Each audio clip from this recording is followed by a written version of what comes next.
Hello दोस्तों, नमस्कार। आप सभी का स्वागत है आपके अपने यूट्यूब चैनल सरकारी एग्जाम फाइटर में।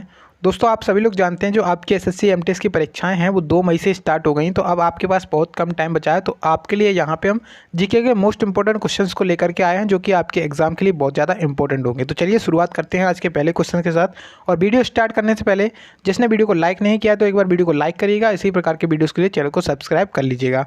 पहला क्वेश्चन कह रहा है आज का, कह रहा है कि निम्नलिखित में से एक भारतीय अमेरिकी पेशेवर पहलवान है जो द ग्रेट खली के नाम से जाना जाता है। तो कौन सा है जो द ग्रेट खली का नाम है? तो दिलीप सिंह राणा इसका करेक्ट आंसर हो जाएगा। दिलीप सिंह राणा को द ग्रेट खली के नाम से जाना जाता है। ठीक है, ये WWE खेलते हैं, WWE खेलते हैं। नेक्स्ट क्वेश्चन देखिए। नेक्स्ट कह रहा है कि 12वें ब्रिक्स सम्मेलन 2020 की मेजबानी निम्नलिखित में से किस देश ने की है? तो देखिए, जो 12वां ब्रिक्स सम्मेलन है, ब्रिक्स का मतलब क्या है यहाँ पे? ब्राज़ील, रसिया, इंडिया, चाइना और साउथ अफ्रीका। तो 5 देश इसमें शामिल हैं। जो 2020 की इसकी बैठक है उसकी मेजबानी किसके द्वारा की गई है? 2020 की इसकी बैठक किसके द्वारा की गई है?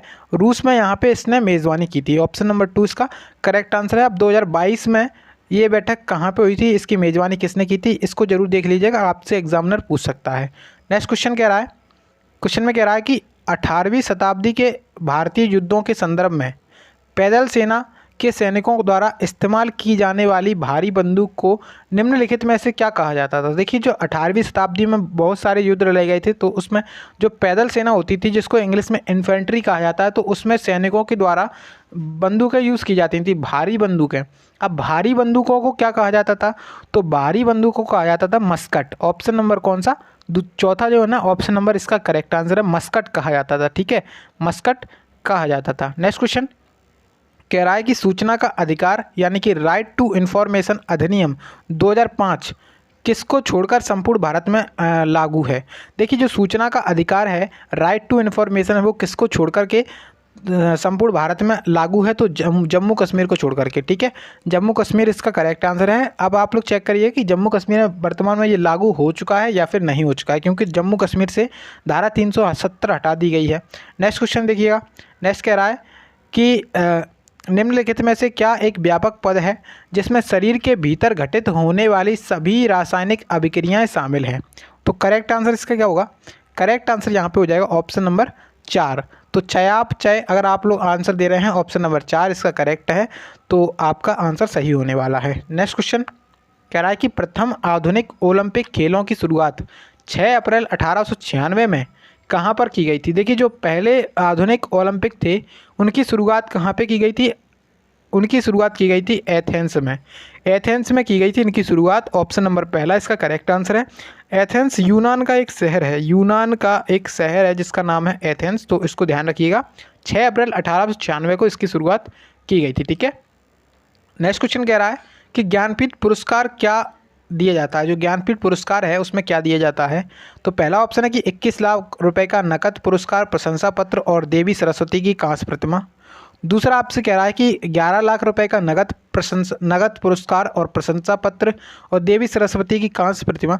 तो देखिए, जो अपना ज्ञानपीठ पुरस्कार है उसमें क्या दिया जाता है, तो उसके बारे में अगर बात की जाती तो इसमें जो है ना 11 लाख रुपए की क्या दी जाती है, आपको एक कैश राशि दी जाती है। उसके बाद आपको प्रशंसा पत्र दिया जाता है और देवी सरस्वती जी की कांस्य प्रतिमा दी जाती है। ठीक है, जो अपना ज्ञानपीठ पुरस्कार है वो किससे संबंधित है? तो ये साहित्य से संबंधित है, इसको ध्यान रखेंगे, क्वेश्चन आपसे पूछ सकता है। ठीक है, नेक्स्ट क्वेश्चन देखिएगा। कह रहा है क्वेश्चन में कि वयोवृद्धता में मानव की समंजन शक्ति क्षीण हो जाती है। देखिए, यहाँ पे जो कान की समंजन शक्ति क्षीण हो जाती है या फिर सुनने की शक्ति क्षीण मतलब कम हो जाती है या फिर देखने की शक्ति क्षीण हो जाती है। तो जो वयोवृद्ध यानी कि आदमी जैसे ही बूढ़ा होता जाता है तो उसकी जो देखने की क्षमता है वो क्या होती जाती है? कम होती जाती है। ऑप्शन नंबर 2 इसका करेक्ट आंसर हो जाएगा। ठीक है, ऑप्शन 2 जिसने लगाया है उसका आंसर सही है। नेक्स्ट क्वेश्चन देखिए। अब कह रहा है क्वेश्चन में कि कोनालू क्या कह रहा है? कोनालल्लू नृत्य का प्रदर्शन निम्नलिखित में से किस राज्य में किया जाता है? देखिए, ये क्वेश्चन आपसे एग्जामिनर बहुत ज़्यादा मतलब क्वेश्चन का ट्रेंड बहुत ज़्यादा है।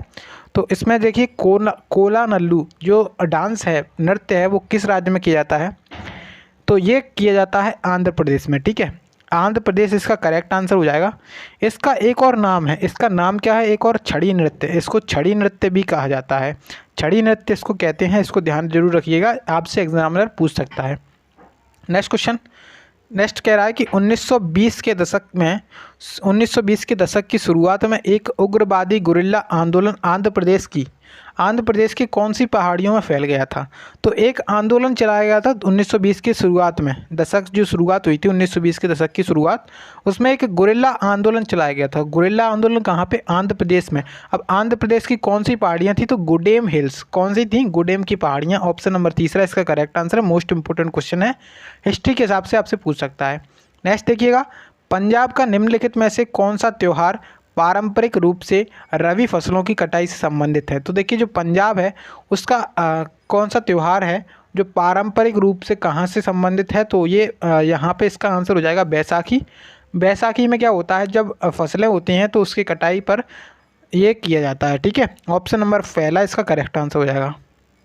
कह रहा है नेक्स्ट क्वेश्चन में कि IPL यानी कि इंडियन प्रीमियर लीग में 5000 रन पूरे करने वाला पहला विदेशी खिलाड़ी कौन बना है।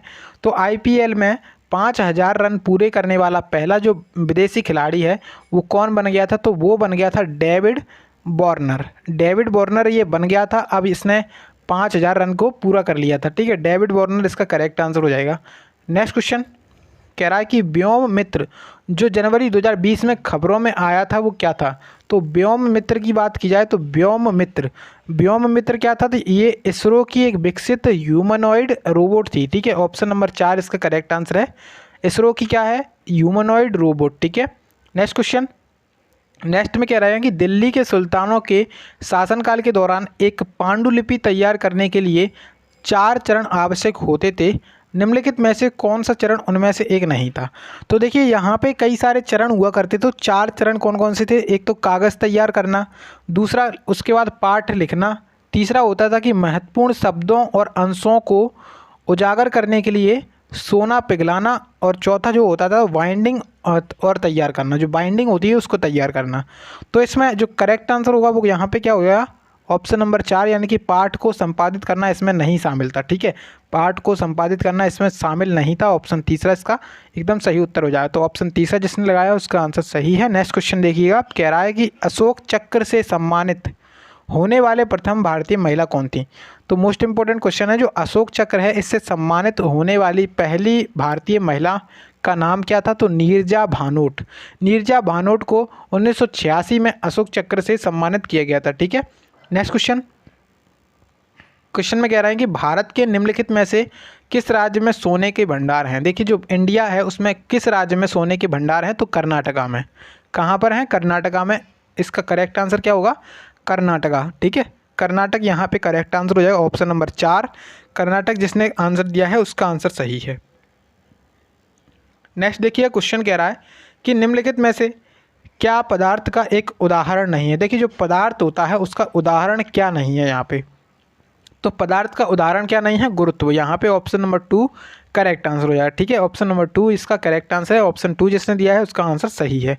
नेक्स्ट क्वेश्चन कह रहे हैं कि भारत की जनगणना 2011 के अनुसार बिहार में कितने % की साक्षरता के साथ सबसे कम साक्षर राज्य है। देखिए अगर साक्षरता की बात की जाए तो सबसे साक्षर राज्य कौन सा है, 2011 की जनगणना के अनुसार सबसे साक्षर राज्य है केरल, और सबसे कम साक्षर राज्य कौन सा है, तो सबसे कम जो साक्षर राज्य है वो है बिहार। अब बिहार में कितने % है, तो बिहार में 63.82% यहाँ पे क्या है, साक्षरता दर है, ठीक है। नेक्स्ट क्वेश्चन देखिए, अब कह रहा है कि निम्नलिखित में से किस योजना के तहत भारत सरकार ने अक्टूबर 2020 में संपत्ति कार्ड का भौतिक वितरण शुरू किया था। देखिए कौन सी योजना थी जिसके तहत संपत्ति कार्ड का भौतिक वितरण किया जा रहा था, तो इसका आंसर हो जाएगा PM स्वामित्व योजना। कौन सी, PM स्वामित्व योजना, ठीक है। इसका आंसर हो जाएगा PM स्वामित्व योजना। ऑप्शन नंबर 2 ग्रामीण क्षेत्रों के गाँवों को सर्वेक्षण और तत्कालिक प्रौद्योगिकी के साथ गाँव के मैपिंग करना, ऑप्शन नंबर 2 इसका करेक्ट आंसर हो जाएगा, ठीक है।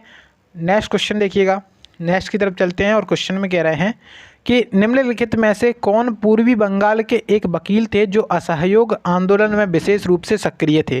तो पूर्वी बंगाल के एक वकील हुआ करते थे और जो असहयोग आंदोलन में एक सक्रिय मतलब उन्होंने रोल निभाया था। तो इनका नाम क्या था? इनका नाम था चित्तरंजन दास। ठीक है, चित्तरंजन दास इसका करेक्ट आंसर हो जाएगा। असहयोग आंदोलन कब शुरू हुआ था? कमेंट बॉक्स में बताइएगा असहयोग आंदोलन कब शुरू हुआ था। नेक्स्ट क्वेश्चन कह रहा है कि भारतीय संविधान के किस भाग में राष्ट्रपति के चुनाव संबंधित नियमों का वर्णन किया गया है? तो भाग 5, अगर आप लोग ऑप्शन नंबर 4 इसका आंसर दे रहे हैं यानी कि भाग 5, तो आपका आंसर सही हो जाएगा। ठीक है, राष्ट्रपति के चुनाव के बारे में किस में है? भाग 5 में बताया गया है। भारतीय संविधान का जो भाग 5 है उसके तहत अनुच्छेद 55 में राष्ट्रपति के चुनाव की क्या है? चर्चा की गई है। ठीक है, अनुच्छेद 55। नेक्स्ट क्वेश्चन कह रहा है कि रंगनथिट्टू पक्षी अभ्यारण्य कहाँ पर स्थित है? देखिए, जो रंगनथिट्टू पक्षी अभ्यारण्य है, आप लोग इसके नाम से देख सकते हैं कि साउथ का अभ्यारण्य है और ये कहाँ पर है? तो कर्नाटका राज्य में स्थित है। ऑप्शन नंबर 2 इसका करेक्ट आंसर हो जाएगा, कर्नाटक। नेक्स्ट क्वेश्चन में आपसे कहा गया कि भारतीय गणतंत्र के विदेश मंत्री कौन थे जिसने 16 सितंबर 2020 को वीडियो कॉन्फ्रेंसिंग के माध्यम से IBSA विदेश मंत्रियों की एक व्यावहारिक बैठक की अध्यक्षता की थी? तो कौन से मंत्री थे? तो वो कौन से मंत्री थे? तो वो थे जो अपने एस जयशंकर साहब हैं, यानी कि विदेश मंत्री हैं वर्तमान में, तो उनके बारे में बात की जा रही है। ऑप्शन नंबर 4 जिसने आंसर दिया है उसका आंसर सही है। देखिए, अब नेक्स्ट क्वेश्चन में आपसे कहा गया है कि जीडीपी डिफ्लेटर को किसका मूल्य डिफ्लेटर भी कहा जाता है? जो जीडीपी है उसका डिफ्लेटर को किसका मूल डिफ्लेटर कहा जाता है? तो ये किसका कहा जाता है? ऑप्शन नंबर 1 यानी कि अंतर्निहित। ऑप्शन नंबर 1 इसका करेक्ट आंसर है। अर्थशास्त्र से आपसे पूछ सकता है। नेक्स्ट क्वेश्चन कह रहा है, देखिए जीडीपी का प्रमुख उपयोग क्या है? देखिए, जो जीडीपी होती है इसका प्रमुख उपयोग क्या होता है? इसका प्रमुख उपयोग होता है सकल घरेलू उत्पादों में। क्या यहाँ पे ऑप्शन नंबर इसका 2 इसका करेक्ट आंसर है। किसी देश की अर्थव्यवस्था की स्थिति का आकलन करना इसका क्या होता है? प्रमुख क्या होता है? उपयोग होता है। ठीक है, जीडीपी इसका करेक्ट आंसर है, ऑप्शन नंबर 2। ठीक है, तो यहाँ पे आज क्वेश्चन समाप्त हो चुके हैं। उम्मीद है कि आप सभी लोगों को वीडियो पसंद आई होगी। वीडियो को पसंद आई है तो वीडियो को लाइक करिएंगे। इसी प्रकार के वीडियोज़ के लिए चैनल को सब्सक्राइब जरूर कर लीजिएगा।